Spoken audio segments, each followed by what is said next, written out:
Start करते हैं आज के करंट अफेयर्स के साथ। That is 4th of March and 2025। आज का पहले सारे इंपॉर्टेंट टॉपिक्स देख लेते हैं, इंडेक्स देख लेते हैं, जिसमें आज के टॉपिक्स में पहला है national workshop for women elected representatives and launch of सशक्त पंचायत नेत्री अभियान। तो ये क्या है कि अभी कुछ हाल ही में विमेंस डे जो है वो करीब आ रहा है। 8th ऑफ मार्च को विमेंस डे है। तो अभी कुछ विमेन सेंट्रिक स्कीम्स और ये सब आपको करंट अफेयर्स में देखने को मिलेंगी। फिर पीएम किसान डिसबर्समेंट, पीएम किसान स्कीम के तहत आपका नेक्स्ट इंस्टॉलमेंट जो है वो अब रिलीज किया जा रहा है। फिर हम अगली अगर स्कीम पे आए तो revamp of PM Svanidhi scheme. तो इसमें क्या है, पीएम स्वनिधि स्कीम जो है वो लोकल वेंडर्स के लिए है, तो उसको रिवैम्प करना चाह रहे हैं, उसको एनहेंस करने चाह रहे हैं। देन अगर हम देखें तो थोड़ा सा इंटरनेशनल रिलेशन साइड पे आएंगे। एक्सटर्नल अफेयर्स मिनिस्टर जो है हमारे डॉक्टर एस जयशंकर, वो यूके और आयरलैंड विजिट कर रहे हैं बायलैटरल ट्रेड के एनहांसमेंट के लिए। और सेम अगर नेक्स्ट करंट अफेयर देखें तो प्राइम मिनिस्टर जो है हमारे वो जापान विजिट कर रहे हैं बायलैटरल ट्रेड को एनहांस करने के लिए। जस्ट अगला टॉपिक है न्यू एम्बेसडर्स जो है हमारे अपॉइंट किए गए हैं। वो क्यों अपॉइंट किए गए हैं, कहाँ अपॉइंट किए गए हैं, वो हम आगे करंट अफेयर्स की सीरीज में देखेंगे। देन जीएसटी रेवेन्यू ग्रोथ हुआ है इंडिया में। जीएसटी से जो रेवेन्यू आता है हमें उसमें ग्रोथ हुई है। ओके, देन आगे बढ़ते हैं न्यूक्लियर एनर्जी मिशन। तो बात क्या है कि हम लोग क्या कर रहे हैं ना, न्यूक्लियर एनर्जी जो है उसको हम और ज़्यादा एनहेंस करना चाहते हैं, उसको ज़्यादा यूटिलाइज करना चाहते हैं रेदर देन फोकसिंग ऑन सोली कोल और थर्मल बेस्ड एनर्जी। इससे क्या होगा ना, हमारी एनर्जी कैपेसिटी जो है वो बहुत बढ़ जाएगी। ठीक है, आगे बढ़ते हैं नेवल एक्सरसाइज सी गार्जियन। नेवी जो है वो प्रैक्टिस करती है जिसमें वो मरीटाइम सिक्योरिटी और कोस्टल रेगुलेशंस इन सब के ऊपर प्रैक्टिस करते हैं, ड्रिल करते हैं एक तरह से। तो हम देखेंगे सी गार्जियन जो एक्सरसाइज है वो किसके साथ हुई है, कहाँ हुई है, ये सब। Then air quality improvement and world wildlife day. अभी वर्ल्ड वाइल्ड लाइफ डे था कल, और उसमें एयर क्वालिटी इंप्रूवमेंट का हमने जो है वो देखा कि एयर क्वालिटी जो है हमारे कंट्री में, स्पेसिफिकली हमारे कंट्री के कैपिटल में, वो इम्प्रूव हो रही है धीरे धीरे। तो उसको हम थोड़ा सा इंटरलिंक करके पढ़ने की कोशिश करेंगे। अगला हम देखेंगे तो कल्चर है खजुराहो डांस फेस्टिवल। तो खजुराहो के टेम्पल्स ये सब हमने पढ़ा होगा, सुना होगा, कहीं ना कहीं मध्य प्रदेश में है। तो वो डांस फेस्टिवल क्या है, वो ट्राइब क्या है, वो हम आगे देखेंगे। ये कल्चर का एक बहुत बड़ा पार्ट है। ओके, फिर आते हैं गिर नेशनल पार्क। तो गिर नेशनल पार्क गुजरात में है और एशियन लायन का इकलौता हैबिटेट है पूरे वर्ल्ड में। पूरे वर्ल्ड में एशियन लायन सिर्फ और सिर्फ इंडिया में और गिर नेशनल पार्क में पाया जाता है। तो वो हमें इस नेशनल पार्क को और ज़्यादा इम्पोर्टेंट बना देता है स्ट्रैटेजिक वे में पढ़ने के लिए। ओके, पहले करंट अफेयर के साथ स्टार्ट करते हैं। National workshop for women elected representatives and launch of सशक्त पंचायत नेत्री अभियान। तो ये है क्या, जो पंचायत में विमेन इलेक्ट होती है पंचायत लेवल पे, उनको हमें एम्पावर करना है। क्यों? क्योंकि अभी भी हमारे जो है पंचायत लेवल पे जब इलेक्शंस की बात आती है तो मेल रिप्रेजेंटेटिव्स ज़्यादा हैं। गवर्नमेंट ने अभी हम क्या किया है, उनके लिए कोटा फिक्स कर दिया है, रिजर्वेशन फिक्स कर दिया है कि इतने फीमेल रिप्रेजेंटेटिव्स होने ही चाहिए। बट प्रॉब्लम कहाँ पे आता है कि अब उधर की उन फीमेल्स को उतना ज़्यादा रिप्रेजेंटेशन में काम आता नहीं है। रीज़न बीइंग कि हिस्टोरिकली उन्होंने उतना काम किया नहीं है, तो उसमें उनको डोमिनेट ना किया जाए किसी एक कम्युनिटी द्वारा और उनको काम अच्छे से करना आए, तो उसके लिए वर्कशॉप जो है वो ऑर्गेनाइज किया गया है कि पंचायत लेवल पे जो विमेन रिप्रेजेंटेटिव्स अब आ रहे हैं रिजर्वेशन और विमेन एम्पावरमेंट के थ्रू, वो अपना काम और अच्छे से सीख पाएँ। और उसी के लिए सशक्त पंचायत नेत्री अभियान हमने लॉन्च किया है। ओके, तो इसमें क्या करेंगे, हमें सबसे पहले प्रीलिम्स के लिए क्या पढ़ना है। सबसे पहला पंचायती राज इंस्टीट्यूशंस। क्यों? क्योंकि पूरा पंचायती राज के लिए अगर ये विमेन रिप्रेजेंटेटिव्स के ऊपर वर्कशॉप हुआ है तो पंचायती राज हम इधर ही रिवाइज कर लेंगे पूरा। और स्पेसिफिकली पंचायती राज में विमेन रिप्रेजेंटेटिव्स के लिए जो प्रोविजंस हैं वो हमें पढ़ने हैं। कौन सी अमेंडमेंट थी जिसके तहत विमेन्स को रिजर्वेशन दिया गया उधर। देन उसके साथ साथ हम ये भी देखेंगे कि किस लेवल तक वुमेन रिप्रेजेंटेशन जो है वो मैंडेटरी किया है, रिजर्वेशन मैंडेटरी किया है, और कहाँ पे ऑप्शनल रखा है, वॉलंटरी रखा है। तो ये थोड़ा सा अगर हम देखेंगे तो प्रीलिम्स के जो स्टेटमेंट में हम कहीं ना कहीं गड़बड़ कर जाते हैं कि हमें लगता है कि हाँ हर लेवल पे किया होगा, या फिर हो सकता है सिर्फ ग्राउंड लेवल पे किया हो, ब्लॉक लेवल पे ना किया हो, या फिर जिला लेवल पे ना किया हो। तो वहाँ पे हम जो गड़बड़ हो सकती है वो एलिमिनेट कर देते हैं। ओके, और उनका पंचायती राज जो इंस्टीट्यूशंस है उनका लोकल गवर्नेंस में क्या रोल है, अगर हम पंचायती राज को पढ़ना जाएंगे ना तो वहाँ पे ग्राम सभा के बहुत सारे फंक्शंस दिए हैं। ठीक है, तो वो क्या करते हैं ना कि पंचायती राज को हम ग्राम सभा के फंक्शन से पढ़ते हैं तो हम समझते हैं कि एक पूरा स्टेट जो है, जो एक चीफ मिनिस्टर चला रहा है, उसकी टीम चला रही है, वो शायद इतना कनेक्ट ना कर पाए रूरल एरियाज से।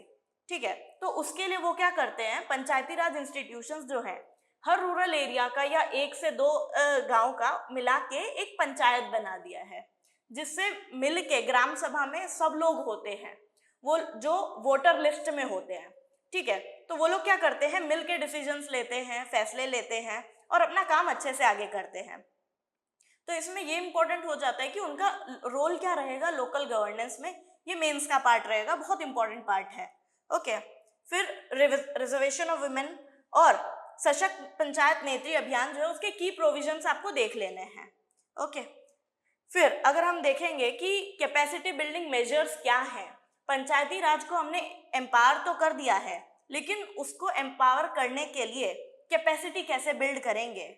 ठीक है, अभी हम लोग क्या करते हैं कि जब पढ़ते हैं तो हम देखते हैं कि स्टेट लेवल की गवर्नमेंट को इन्होंने ये पावर मिला है, ये पावर मिला है। ठीक है, पंचायत लेवल पे भी दे दिए पावर्स, लेकिन अगर उन्हें आता ही नहीं है गवर्नमेंट सिस्टम को चलाना, समझना, तो वो चीज़ कैसे इतना बेनिफिट देगी। तो इसलिए आपको ये पढ़ना है कि गवर्नमेंट उसकी कैपेसिटी बिल्ड करने के लिए क्या कर रही है। ठीक है, वहाँ पे विलेज में रोड बनानी है, गांव में रोड बनानी है, लेकिन उसको फंड कहाँ से मिलेगा, उसकी एक्सपर्टीज कहाँ से आएगी। तो ये सब चीज़ों के लिए कैपेसिटी बिल्ड करना बहुत ज़रूरी है। तो ये सब जो है वो पंचायती राज के लिए हमें करना रहेगा। ठीक है, आगे बढ़ते हैं। अगला टॉपिक है पीएम किसान डिसबर्समेंट। तो सबसे पहले पीएम किसान है ही क्या, तो प्रधानमंत्री किसान सम्मान निधि ये जो है ये एक स्कीम जो है लॉन्च की गई है, जो फाइनेंशियल असिस्टेंस देती है फार्मर्स को यानी किसानों को। ठीक है, तो क्या है इसमें, सबसे पहले क्या देखना है, पीएम किसान के की फीचर्स की इसमें क्या बात हुई है, किसको हम जो है किस फार्मर को, किस किसान को जो है फाइनेंशियल असिस्टेंस दिया जाएगा, क्या सबको दिया जाएगा, और सिलेक्शन क्राइटेरिया क्या है कि किसको दिया जाएगा, एलिजिबिलिटी क्या है उसकी। ठीक है, फिर क्या बेनिफिट्स दिए जाएंगे उस स्कीम के अंदर, कि ऐसा नहीं होना चाहिए ना कि हमें पता ही नहीं है कि क्या बेनिफिट्स देंगे, कितना इंस्टॉलमेंट होगा। ठीक है, जब कोई बड़ी स्कीम होती है तो हमें उसके बेनिफिट्स जो है वो प्रायर में करके रखने होते हैं, एलिजिबिलिटी क्राइटेरिया और फीचर्स जो है वो प्रायर में करके रखने होते हैं। क्यों, क्योंकि बाद में जो है इतनी बड़ी स्कीम अगर आती है तो उसके प्रोविजंस पूछे जाते हैं। अगर कोई छोटी स्कीम होती है जिसके बारे में बहुत ज़्यादा बात नहीं हुई है तो उसका मेजरली वो क्या करते हैं, नेमोनिक से जो नाम होता है, जैसे पीएम किसान या पीएम स्वनिधि, तो नाम डाल के छोड़ते हैं और कई बार ये पूछ लेते हैं कि वो स्कीम जो है वो किस सेक्टर के लिए है। लेकिन अगर इतनी बड़ी स्कीम आती है पीएम किसान, आयुष्मान, तो आपको क्या करना है, इसके स्पेसिफिक फीचर्स पढ़ लेने हैं। ठीक है, इसका फंडिंग कौन देगा, सेंट्रल सेक्टर स्कीम है, स्टेट सेंट्रल स्पॉन्सर्ड स्कीम है, या फिर इसका जो फंडिंग पैटर्न है वो कैसे डिवाइड होगा सेंटर और स्टेट्स में। ओके, तो ये आपको देखना है। इसको इम्प्लीमेंट कौन करेगा, सेंटर डायरेक्ट इम्प्लीमेंट करेगा सेंट्रल गवर्नमेंट, या फिर स्टेट गवर्नमेंट इम्प्लीमेंट करेगी, ये भी आपको देखना है। ओके, अब मेंस के लिए आप क्या करेंगे इसमें कि फार्मर्स की इनकम पे यानी किसान की आवक यानी जो उनकी आय है उस पर क्या इफेक्ट पड़ेगा। अगर ये स्कीम लागू होती है, अच्छे से चलती है, तो किसान की आय पे, इनकम पे इसका क्या इफेक्ट होगा, ये हमें देखना है। ओके, एग्रीकल्चरल रिफॉर्म कैसे आएंगे इससे, क्यों, अगर हम देखेंगे तो अगर हम किसान को सशक्त करते हैं, एम्पावर करते हैं, तो कहीं ना कहीं वो टेक्नोलॉजी के यूज में या फिर अच्छे फर्टिलाइजर के यूज में, बैलेंस्ड फर्टिलाइजर के यूज में थोड़ी सी इंप्रूवमेंट लाएगा। क्यों, क्योंकि अब उसके पास एटलीस्ट इतना पैसा है कि वो मैनेज कर सकता है सब चीज़ों को, तो उससे एग्रीकल्चरल रिफॉर्म आ सकते हैं। तो इस सिचुएशन को ध्यान में रखते हुए हम आंसर भी फ्रेम कर सकते हैं पूरा, ठीक है। और सबसे बड़ी बात है, इसके इम्प्लीमेंटेशन में क्या चैलेंजेस हैं, हमें क्या प्रॉब्लम आ रहा है इसको इम्प्लीमेंट करने में। जैसे डायरेक्ट बेनिफिट ट्रांसफर, क्यों? क्योंकि हमें बीच में करप्शन का इशू नहीं होना चाहिए इंस्टॉलमेंट्स डिलीवर करते हुए। तो जो है आपको हमने क्या प्लान किया है, डायरेक्ट बेनिफिट ट्रांसफर करेंगे कि डायरेक्ट किसान के पास जाएगा या फिर बैंक के पास जाएगा। किसान किससे लेगा, उसके पास वो पैसा मिल आएगा कहाँ से?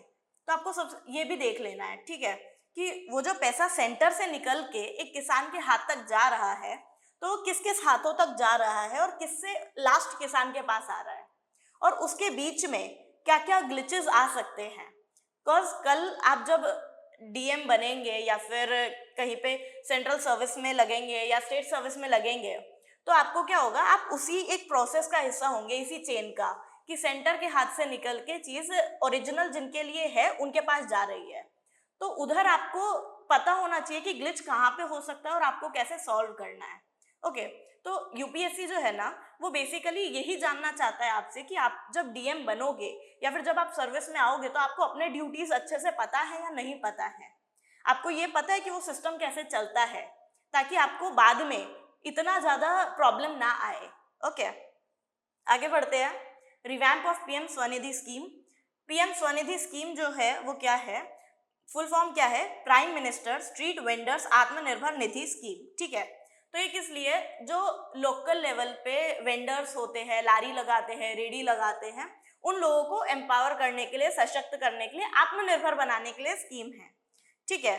तो उसमें क्या कर रहे हैं, यूपीआई लिंक्ड क्रेडिट कार्ड जो है वो इंट्रोड्यूस किया है और उसमें लिमिट दी है 30,000 की, ताकि अर्बन लाइवलीहुड्स को प्रमोट किया जा सके। ओके, बेसिकली ये लोग क्या कर रहे हैं, लोन अमाउंट डिसबर्स कर रहे हैं, लोन दे रहे हैं लोकल वेंडर्स को। ओके, तो इससे क्या होगा, जो लोकल वेंडर है वो एम्पावर होगा। क्यों? क्योंकि अभी क्या हो रहा है, कंट्री में मोनोपोली बढ़ रहा है।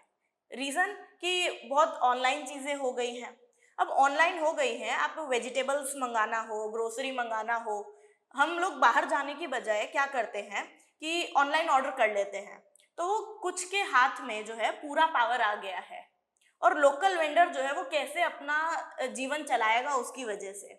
तो उसको मैनेज करने के लिए लोन अमाउंट्स डिसबर्स किए जा रहे हैं, लोन दिए जा रहे हैं इन लोगों को, ताकि वो चीज़ भी कहीं ना कहीं कॉम्प्रोमाइज ना हो। डिजिटल इंडिया के साथ साथ जो लोकल वेंडर्स है वो भी अपना ग्रोथ उतना ही करते रहें। ओके, फिर रिसेंट अभी इसको क्या करना है, आपको थोड़े फीचर्स देखने हैं, और जो इसके अभी एनहांसमेंट्स किए हैं, अगर रिवैम्प किया है तो मतलब कुछ एनहांसमेंट किए होंगे, तो आपको एनहांसमेंट्स देख लेने हैं। उसके ऊपर प्रीलिम्स में क्वेश्चन बन सकता है, स्टेटमेंट्स में आपको कंफ्यूज किया जा सकता है।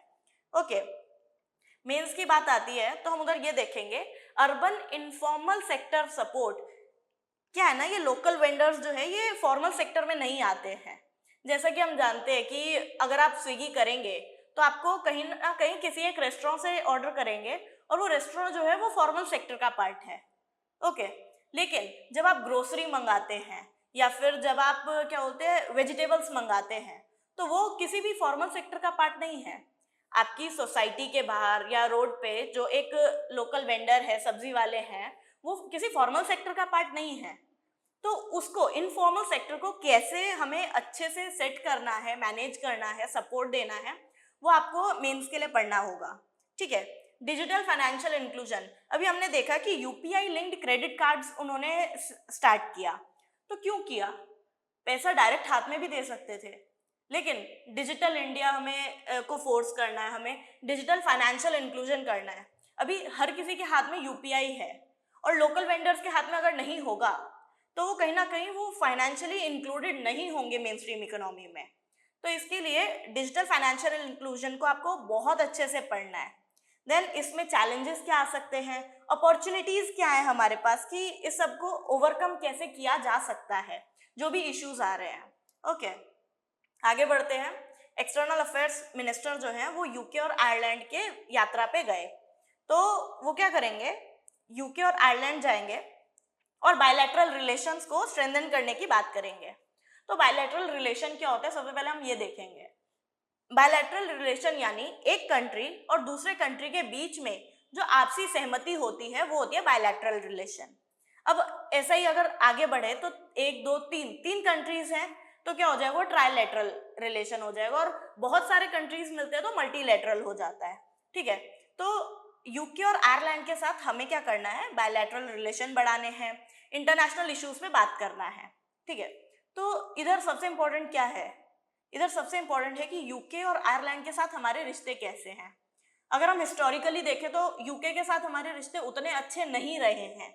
रीजन बीइंग 1947 में ही तो हम इंडिपेंडेंट हुए हैं यूके से ही। तो उस चीज को अगर हम थोड़ा देखेंगे तो हमें उसके बाद की जर्नी जो है वो अच्छे से कवर करनी है कि 1947 के बाद से आज तक हमने क्या प्रोग्रेस किया है या रिग्रेस किया है यूके के साथ अपने रिलेशंस में। हम क्या एक्सपोर्ट करते हैं उधर, क्या इंपोर्ट करते हैं। और प्रीलिम्स के लिए सबसे इंपॉर्टेंट मैटर जो है इधर ये है कि यूके का आयरलैंड का ज्योग्राफिकल लोकेशन। ठीक है, यूके, स्कॉटलैंड, वेल्स, आयरलैंड, ये सब आपको क्या करना है, अच्छे से मैप देख लेना है। यूके कहाँ है, स्कॉटलैंड कहाँ है, वेल्स कहाँ है, आयरलैंड कहाँ है, रिपब्लिक ऑफ आयरलैंड कहाँ है। तो आप अगर ये मैप देख लेंगे ना, इधर इंग्लिश चैनल होगा, थेम्स रिवर होगी। तो अगर आप ये सब अच्छे से कवर कर लेते हैं तो कई बार मैपिंग में पूछ लेते हैं कि मैच द फॉलोइंग में कि थेम्स रिवर कहाँ की है, या इंग्लिश चैनल कौन से दो वाटर बॉडीज को मिलाता है, या फिर कौन से दो लैंडफॉर्म्स को अलग करता है। ठीक है, तो ये चीज आपको प्रीलिम्स में बहुत काम आने वाली है। देन बहुत बार ये पूछते हैं कि आजू बाजू कौन सा आपको सी लगता है। ठीक है, तो ये सब आप थोड़ा देख लेना, और ये अगर आप ज्योग्राफिकल लोकेशन कवर करते हैं तो मोस्ट प्रोबेबली आपका एक मेजर चंक जो है वो कवर हो जाता है इस टॉपिक का। देन रिलेशंस में की अग्रीमेंट्स क्या हुए हैं, हमारे और यूके के या हमारे और आयरलैंड के बीच में कोई अग्रीमेंट हुआ है या नहीं हुआ है, ट्रीटी साइन हुई है नहीं हुई है, तो वो सब हमें कवर कर लेना है। ठीक है, इसके बाद हम बात करेंगे कल्चरल एक्सचेंज की। तो क्या हम कोई कल्चर साझा करते हैं यूके और आयरलैंड के साथ, अगर करते हैं तो क्या। ठीक है, तो वो सब हमें एक बार करना है। ठीक है, ट्रेड और इन्वेस्टमेंट की अगर हम बात करेंगे तो हम उनके साथ कितना ट्रेड करते हैं, इन्वेस्टमेंट्स होता है, एफपीआई, एफआईआई, एफडीआई इनफ्लोज, फिर उसके साथ एक्सटर्नल ट्रेड हमारा कितना है, हम कितना इंपोर्ट करते हैं, कितना एक्सपोर्ट करते हैं, क्या चीज़ हम उधर से मंगाते हैं और क्या चीज़ हम उधर भेजते हैं। तो ये हम स्पेसिफिक कर लेंगे। इससे कुछ फायदे होते हैं। पहला, जब क्वेश्चन आता है डायरेक्ट तो डायरेक्ट तो केटर हो ही जाएगा, क्यों, क्योंकि पढ़ा है। इनडायरेक्ट क्वेश्चंस भी कई बार केटर हो सकते हैं।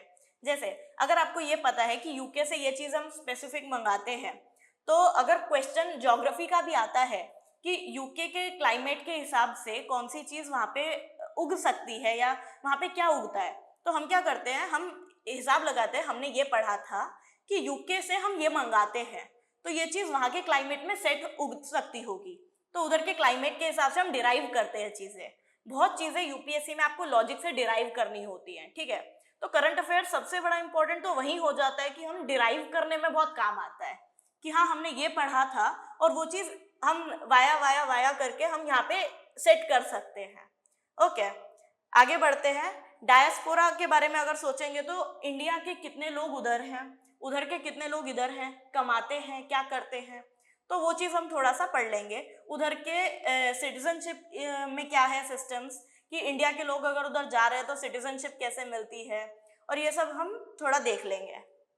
आगे बढ़ेंगे, prime minister's visit to Japan. तो जापान के साथ हम बहुत कल्चर जो है वो साझा करते हैं। फिर जापान जो है वो Pacific ring of fire belt में आता है। जैसे आपने या हमने बहुत साल पहले कुछ कहावत सुनी थी कि जापान जो है ना हर साल बिगड़ता है और हर साल बनता है। क्यों, क्योंकि वो ऐसे जोन में आता है जहाँ पे वॉल्केनिक एक्टिविटीज और अर्थक्वेक्स बहुत फ्रीक्वेंट है, एडेड सुनामीज। तो उसने अब अपने आप को इतना डेवलप किया है, टेक्नोलॉजी इतनी डेवलप की है कि अब उसके साथ ये सब नहीं होता कि हर साल बिगड़ता है हर साल बनता है। तो वो सब क्यों, तो ऐसी क्या टेक्नोलॉजीज वो डिप्लॉय कर रहा है, क्या यूज कर रहा है। देन अगर आप देखो तो न्यूक्लियर जो है उससे भी हम जापान को पढ़ना चाहेंगे। क्यों, क्योंकि हिरोशिमा और नागासाकी पे जो है न्यूक्लियर बॉम्ब डाले गए थे, एटम बॉम्ब डाले गए थे, तो उधर भी हम थोड़ा पढ़ लेंगे। हिरोशिमा नागासाकी का ज्योग्राफिकल लोकेशन कौन सा टॉप पे है कौन सा नीचे है वो देखेंगे। देन इसके कुछ जगह जो है वो अक्सर न्यूज़ में रहती है। क्योटो, अब क्योटो क्यों न्यूज़ में रहता है? क्योटो प्रोटोकॉल की वजह से जो क्लाइमेट चेंज में आता है, ठीक है। देन हिरोशिमा और नागासाकी रहता है। तो ये सब हम थोड़ा पढ़ेंगे जो हमें ज्योग्राफी और हमारी थोड़ी ज्योग्राफी जो है वो स्ट्रॉन्ग कर देगा। ओके, अब प्राइम मिनिस्टर जापान जा रहे हैं तो बायलैटरल ट्रेड के लिए जा रहे हैं सबसे पहले। दूसरा, डिफेंस कोऑपरेशन के लिए जा रहे हैं। हमने अभी पीछे जब बात की तो यूके और आयरलैंड में हमने डिफेंस कोऑपरेशन की इतनी बात नहीं की जितनी जापान में कर रहे हैं। ऐसा क्यों? क्योंकि जापान जो है वो स्ट्रैटेजिकली हमारे साथ डिफेंस कोऑपरेशन के लिए बहुत इंपॉर्टेंट है। रीजन, चाइना को साउथ पे अगर हम लगते हैं तो उसको कहीं कहीं नॉर्थ ईस्ट पे जो है जापान लगता है, या फिर ईस्ट पे जापान लगता है। तो जापान भी उतना ही प्रॉब्लम में है जितना हम हैं। तो इसकी वजह से हम डिफेंस में एक साथ काम करने की कोशिश करते हैं। ओके, अगेन रीजनल सिक्योरिटी, क्यों? क्योंकि जापान के नीचे थोड़ा नॉर्थ कोरिया और उधर ही साउथ कोरिया है। फिर तो नॉर्थ कोरिया जो है उसके साथ इश्यूज अक्सर चलते रहते हैं उनके। तो ये सब जो है हम साथ में मैनेज करने की कोशिश करने वाले हैं, ठीक है। फिर इंडिया जापान के रिलेशंस क्या रहे हैं, कौन से अग्रीमेंट्स हुए हैं, स्ट्रैटेजिक पार्टनरशिप्स क्या रही है, ठीक है। फिर जस्ट नीचे आएंगे तो क्वाड अलायंस लिखा है। तो क्वाड अलायंस है क्या? ठीक है, क्वाड अलायंस जो है वो 4 देशों का एक समूह है जो कि वैसे तो कहने को इकोनॉमिक कोऑपरेशन के लिए है, लेकिन उनका फर्स्ट मोटिव है चाइना को काउंटर करना।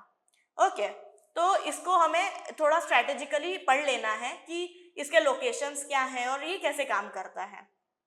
ओके, देन हम कल्चरल एक्सचेंज की बात करेंगे, टेक्नोलॉजिकल एक्सचेंज की बात करेंगे कि हम कितना कल्चर एक्सचेंज करते हैं, टेक्नोलॉजिकल एक्सचेंजेस करते हैं, ठीक है। आगे बढ़ेंगे, appointment of new ambassadors. India ने न्यू एम्बेसडर अपॉइंट किए हैं जो कि democratic Republic of Timor Leste में जाएंगे और वहाँ के डिप्लोमेटिक एंगेजमेंट्स को संभालेंगे। तो अगर मैं इधर कुछ भी ना पढ़ूं तो सबसे पहले मुझे क्या पढ़ना चाहिए? तिमोर लेस्टे कहाँ है? ठीक है, ऑस्ट्रेलिया के नॉर्थ वेस्ट में तिमोर लेस्टे पड़ता है, ठीक है। तो इसकी अगर थोड़ी सी ज्योग्राफिकल लोकेशन देख ली तो सबसे पहले हमारे लिए वही इंपॉर्टेंट है। फिर देखेंगे कि डिप्लोमेटिक अपॉइंटमेंट जो है वो क्यों किया है हमने। फिर इंडिया और तिमोर लेस्टे के रिलेशंस क्या रहे हैं, डिप्लोमेट्स का क्या रोल होता है किसी भी कंट्री के साथ हमारे रिलेशंस को स्ट्रेंथन या वीकन करने के लिए, ठीक है। डिप्लोमेट्स होते कौन हैं एग्जैक्टली, कि अगर हम डिप्लोमेट्स की बात करें तो राजदूत होते हैं। अगर हम हिंदी में बोले तो राजदूतों का काम क्या होता है? एक देश के दूसरे देश के साथ संबंध अच्छे या बुरे करने में। तो वो कैसे काम करते हैं, कैसे नहीं करते हैं, तो इधर सबसे इंपॉर्टेंट वो भी आ जाएगा, एम्बेसी। एम्बेसी क्या होती है? क्यों? क्योंकि डिप्लोमेट्स अक्सर एम्बेसीज के थ्रू भी काम करते हैं, तो आपको वो पढ़ना है। और अब ये स्ट्रैटेजिकली इंडिया के कहाँ पड़ेगा? इंडिया के साउथ ईस्ट में पड़ेगा, साउथ ईस्ट एशिया में पड़ेगा, राइट। तो साउथ ईस्ट एशिया के साथ हमारे क्या रिलेशंस हैं हमें वो कर लेने हैं। जैसे साउथ ईस्ट एशिया में बहुत सारे कंट्रीज आते हैं, Myanmar, Thailand, Laos, Vietnam, Cambodia, Singapore, Malaysia, और फिर उसके नीचे जाते जाएंगे तो तिमोर लेस्टे, और फर्दर साउथ जाएंगे तो ऑस्ट्रेलिया और न्यूजीलैंड आता है। तो ये सब के साथ हमारे क्या रिलेशंस है, या फिर ब्रॉडर टर्म में पढ़ना चाहे तो इंडिया की साउथ ईस्ट एशिया के लिए फॉरेन पॉलिसी क्या है वो हम पढ़ लेंगे। ओके, आगे बढ़ते हैं। GST revenue growth. इंडिया के जीएसटी से जो रेवेन्यू आता है उसमें ग्रोथ हुई है। तो ये सबसे पहले क्या दर्शाता है कि इंडिया का जो इकोनॉमी है वो स्ट्रेंथन हो रहा है, ठीक है। लोग जीएसटी भर रहे हैं अभी, ठीक है। क्यों? क्योंकि जब नया आया था जीएसटी तो इसको लेके बहुत डाउट्स था लोगों के मन में कि ये कैसे होगा, कैसे नहीं होगा, प्रॉब्लम तो नहीं आएगा। लेकिन इंडिया का जो इकोनॉमी है वो अब स्ट्रेंथन हो रहा है। क्यों? क्योंकि फाइनेंस मिनिस्ट्री ने ये रिपोर्ट किया है कि 12% तक इंक्रीज आया है जीएसटी कलेक्शन में, वो भी फरवरी 2025 में। तो हमने जो है ग्रोथ अच्छा किया है, स्ट्रेंथन हो रही है हमारी इकोनॉमी। सबसे ज्यादा इसमें क्या पढ़ना चाहिए? जीएसटी क्या है, ठीक है। जीएसटी का स्ट्रक्चर क्या है, जीएसटी होता क्या है, कैसे काम करता है। डेस्टिनेशन बेस्ड टैक्स है ये, जो एंड कस्टमर है उसे ये पे करना है, सबको पे नहीं करना है, ठीक है। सब पे करते हैं बिजनेसमैन, बाद में रिफंड मिल जाता है, ठीक है। तो ये किस तरह काम करता है आपको ये देखना है। और CGST, IGST, SGST क्या होता है और इसके बेसिक फीचर्स क्या है। जैसे CGST क्या है, सेंटर जो है वो GST कलेक्ट करता है, वो CGST में आता है। SGST में जो GST स्टेट को मिलता है, ठीक है। अब प्रॉब्लम ये आता है कि गुजरात का बना सामान दूसरे सिटी में जाता है, दूसरे स्टेट में जाता है, तो वहां पे क्या होगा ना कि वहां पे डेस्टिनेशन बेस्ड टैक्स है, राइट। तो गुजरात का जो बंदा बना रहा है उसे उतना टैक्स नहीं मिल रहा है, गुजरात गवर्नमेंट को इतना टैक्स नहीं मिल रहा है उसका, ठीक है। जिस सिटी में जा रहा है या जिस स्टेट में जा रहा है, सपोज मध्य प्रदेश में जा रहा है, तो मध्य प्रदेश का कस्टमर उस टैक्स को पे करने वाला है, राइट। तो वो चीज किसको मिलेगी, वो टैक्स किसको मिलेगा, वो रेवेन्यू जो है वो किसके हाथ में आएगा, तो और उसका डिस्ट्रीब्यूशन किस तरह होगा, ये हमें जीएसटी में देखना है। ओके, जीएसटी काउंसिल क्या है। अब जीएसटी का सब कुछ मैनेज करने के लिए काउंसिल चाहिए, तो हमने जीएसटी काउंसिल बना दिया, ठीक है। जीएसटी काउंसिल अब बनाया है तो उसमें कोई तो होगा, राइट। तो कौन है उसका चेयरपर्सन, कौन है उसके मेंबर्स, कौन है, संभालेगा कौन काम को, डिसीजन मेकिंग कौन करेगा, ओके, ये देखेंगे। फिर स्टेट्स को क्या कंपेंसेशन मिलेगा जीएसटी के तहत, क्यों, क्योंकि जीएसटी जो है वो एक इनडायरेक्ट टैक्स है, और उसके बाद सब स्टेट्स को डेवल्यूट किया जाता है जीएसटी, तो वो किस बेसिस पे किया जाता है, कौन डिसाइड करता है कि कितना जीएसटी डेवल्यूट किया जाएगा, ये सब हम देख लेंगे। मेंस के लिए क्या देखेंगे कि रेवेन्यू कलेक्शन पे क्या असर हो रहा है जीएसटी से, और जीएसटी से पहले प्री जीएसटी एरा से जीएसटी एरा में क्या इफेक्ट हुआ है, क्या इम्पैक्ट पड़ा है रेवेन्यू कलेक्शन पे, ये देख लेंगे। तो हम क्या कर सकते हैं ना, डिराइव कर सकते हैं कि हाँ ये चीज़ जो है कितना इम्पैक्टफुल होगी, क्या इसके बेनिफिट्स होंगे, ठीक है। बहुत बार ऐसा होता है कि एग्जाम में ना आपको एग्जाम प्रेशर में या उसमें फैक्ट्स याद नहीं रहते हैं, ओके। अब फैक्ट्स याद नहीं रहेंगे तो एग्जाम में तो नुकसान होगा ही उसका, राइट।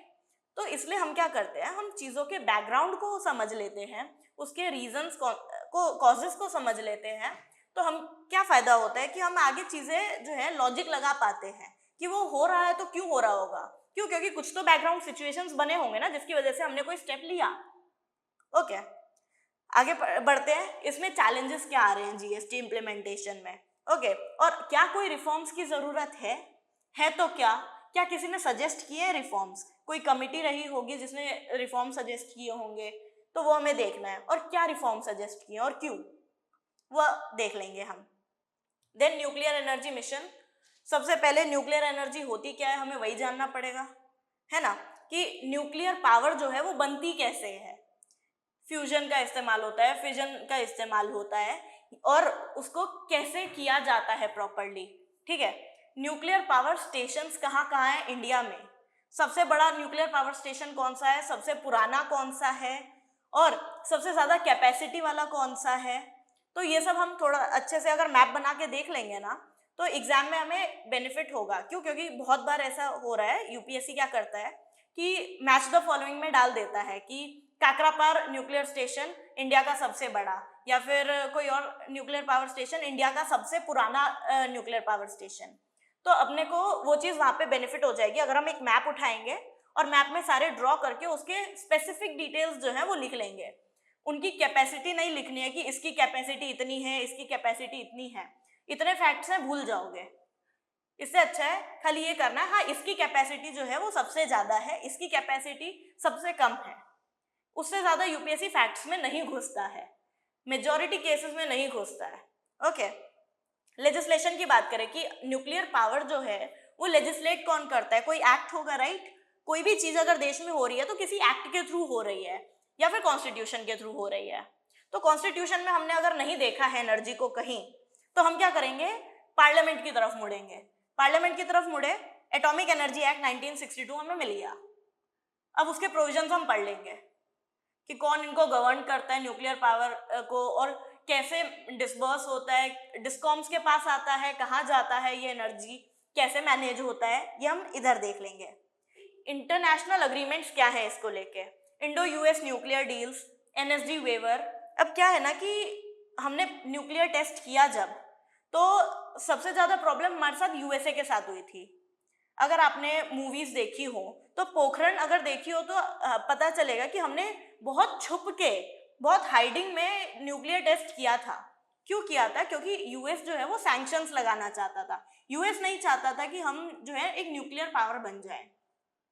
क्यों? क्योंकि मोनोपोली खत्म हो जाएगी, ठीक है।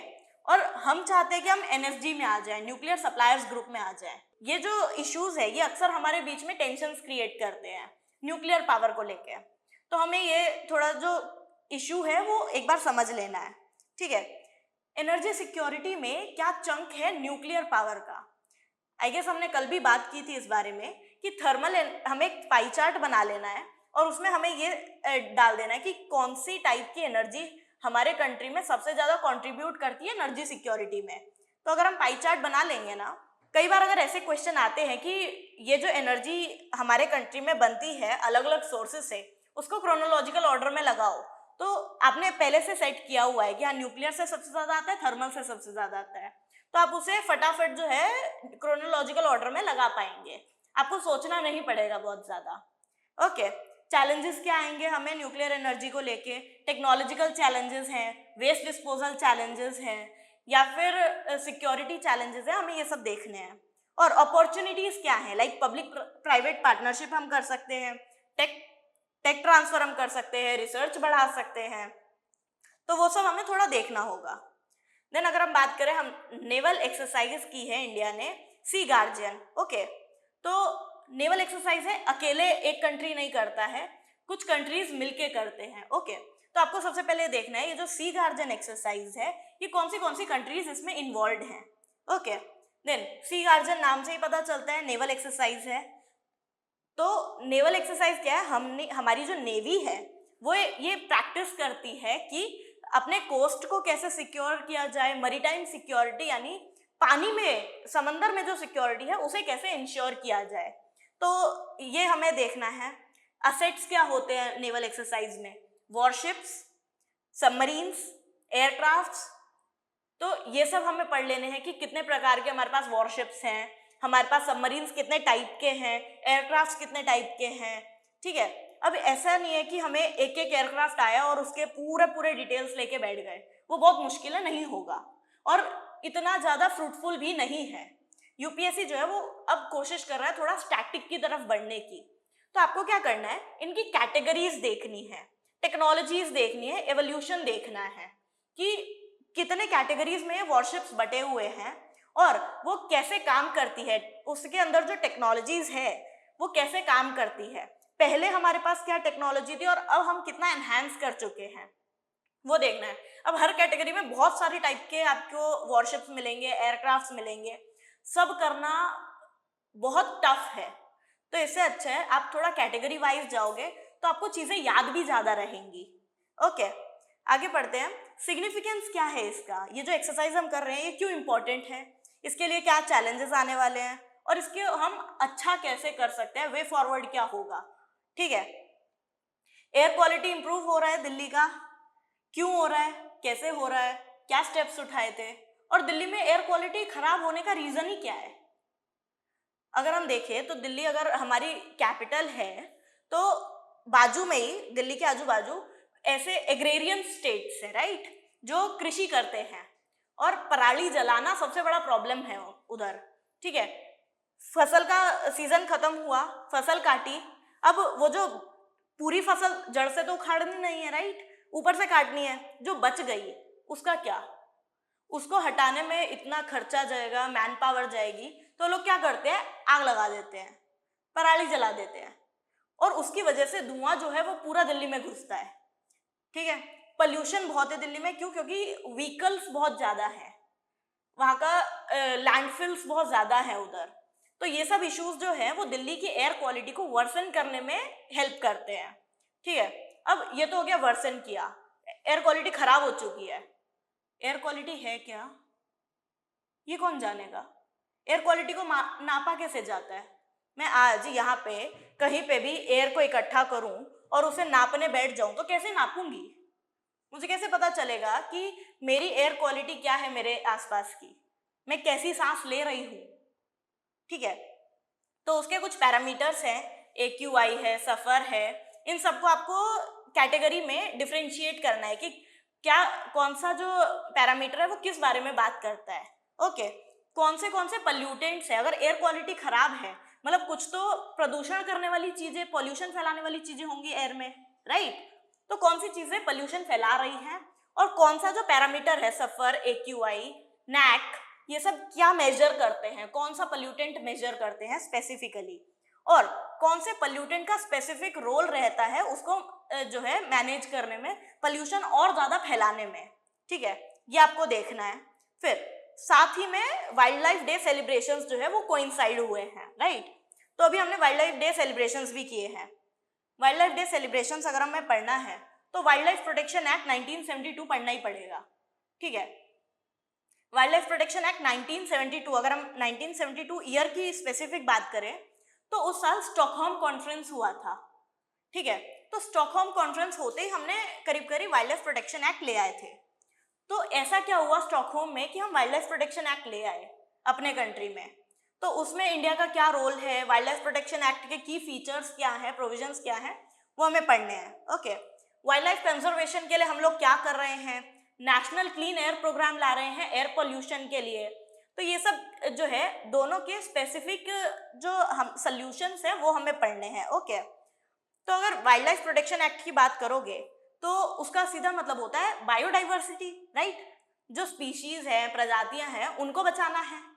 और वो जो प्रजातियों को अगर हमें बचाना है तो पहले तो ये जानना पड़ेगा ना प्रजातियों की इंपॉर्टेंस क्या है, बायोडाइवर्सिटी की इंपॉर्टेंस क्या है हमारे देश के लिए, हमारी धरती के लिए, हमारे लिए। तो पहले तो वो पढ़ना है।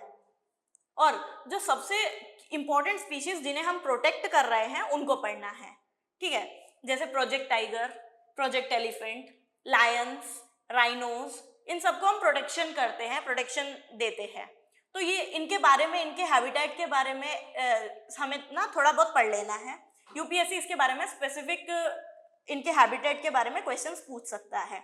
ओके, अगर हम बात करेंगे आगे तो चैलेंजेस क्या आते हैं। एयर क्वालिटी इतने सालों से दिल्ली की वर्सन ही क्यों है और अब धीरे धीरे सुधर रही है। तो मतलब बहुत चैलेंजेस रहे होंगे जिसकी वजह से एयर क्वालिटी खराब रही है और अब सुधर रही है, मतलब कुछ स्टेप्स लिए गए होंगे। तो क्या स्टेप्स लिए गए हैं और प्रॉब्लम्स क्या आई, ठीक है। अभी दुनिया में क्या हो रहा है इस चीज को सुधारने के लिए। ऐसा तो है नहीं कि दिल्ली ही अकेली पॉल्यूटेड है, राइट। दिल्ली की एयर क्वालिटी खराब है, दुनिया में भी कहीं तो होगी। जो भी ऐसे इतने बड़े मेट्रो सिटीज होंगे उनकी एयर क्वालिटी कहीं ना कहीं खराब होगी। कारण क्या है कि वहाँ पे इतने ज़्यादा व्हीकल्स हैं, इतने अर्बन लोग हैं, अर्बन सेटलमेंट्स हैं, तो वहाँ पे एयर क्वालिटी कहीं ना कहीं कॉम्प्रोमाइज़ होती है। तो वो लोग क्या कर रहे हैं उसे मैनेज करने के लिए, या फिर दुनिया में कहाँ अच्छी चीज़ें हो रही हैं इसको मैनेज करने के लिए, वो हमें देखना है। ओके, आगे बढ़ते हैं खजुराहो डांस फेस्टिवल पे। तो क्या है खजुराहो डांस फेस्टिवल, मध्य प्रदेश में हो रहा है।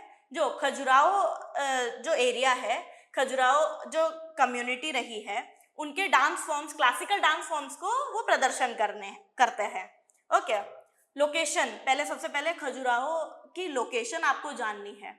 यूनेस्को वर्ल्ड हेरिटेज साइट का स्टेटस उसे मिला है, नहीं मिला है, उसका हिस्टोरिकल सिग्निफिकेंस क्या है, कौन से जो राजा रहे हैं उन्होंने इसे संरक्षण दिया है, कौन से किंगडम ने इसे संरक्षण दिया है, कंजर्वेशन किया है, वो हमें अच्छे से पढ़ लेना है। डांस फॉर्म्स क्या है इंडिया के, मेजर डांस फॉर्म्स। ऐसा नहीं है अभी कि हम मैप लेंगे, हर स्टेट के जितने डांस फॉर्म्स है सब बनाने बैठ जाएंगे, याद नहीं रहेगा। क्लासिकल डांस याद करने हैं इंडिया के सारे, ठीक है।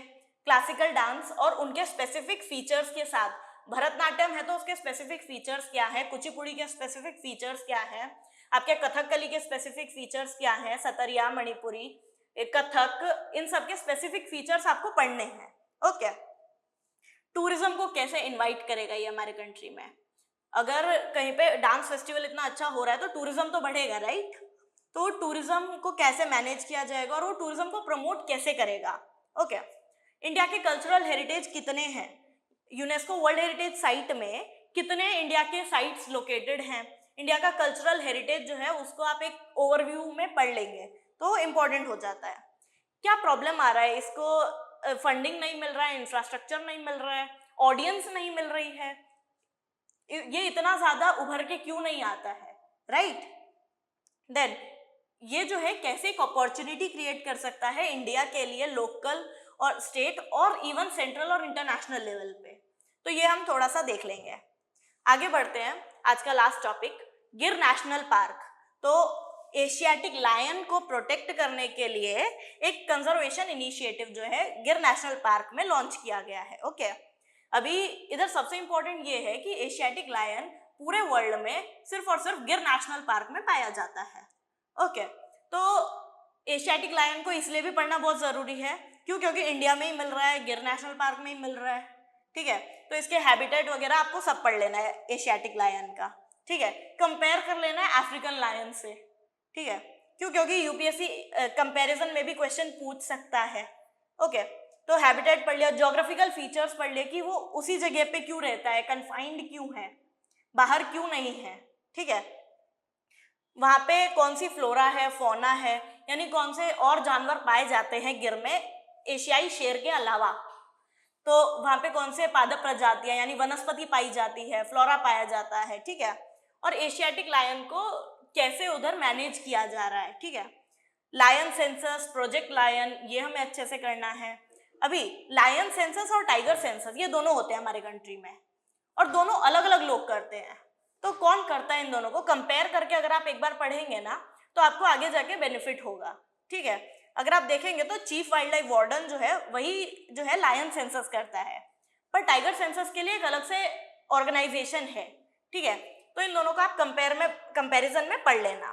क्या चैलेंजेस आ रहे हैं लायन कंजर्वेशन में हमारे कंट्री में। ओके, जैसे ह्यूमन एनिमल कॉन्फ्लिक्ट होता है, अगर हम जगह कम कर दे रहे हैं जंगल की तो ह्यूमन एनिमल जो है वो निकलेगा जंगल से बाहर और ह्यूमंस के एरिया में आएगा, इंसानी बस्तियों में आएगा जानवर, और उसकी वजह से ह्यूमन एनिमल कॉन्फ्लिक्ट बहुत ज्यादा बढ़ जाएगा। जान के जोखिम में जानवर को मारना ही पड़ेगा। तो उसको कैसे मैनेज किया जाए ह्यूमन एनिमल कॉन्फ्लिक्ट को, ये हमें करना है। ओके, पोचिंग का इश्यू है, डिजीज थ्रेट्स है कि उस जानवर को कोई बीमारियां ज्यादा नहीं हो रही है, ऐसा तो नहीं है कि कोई बीमारी ज्यादा फैल रही है उधर, वहां पे हंटिंग तो नहीं हो रही है, शिकार तो नहीं हो रहा है।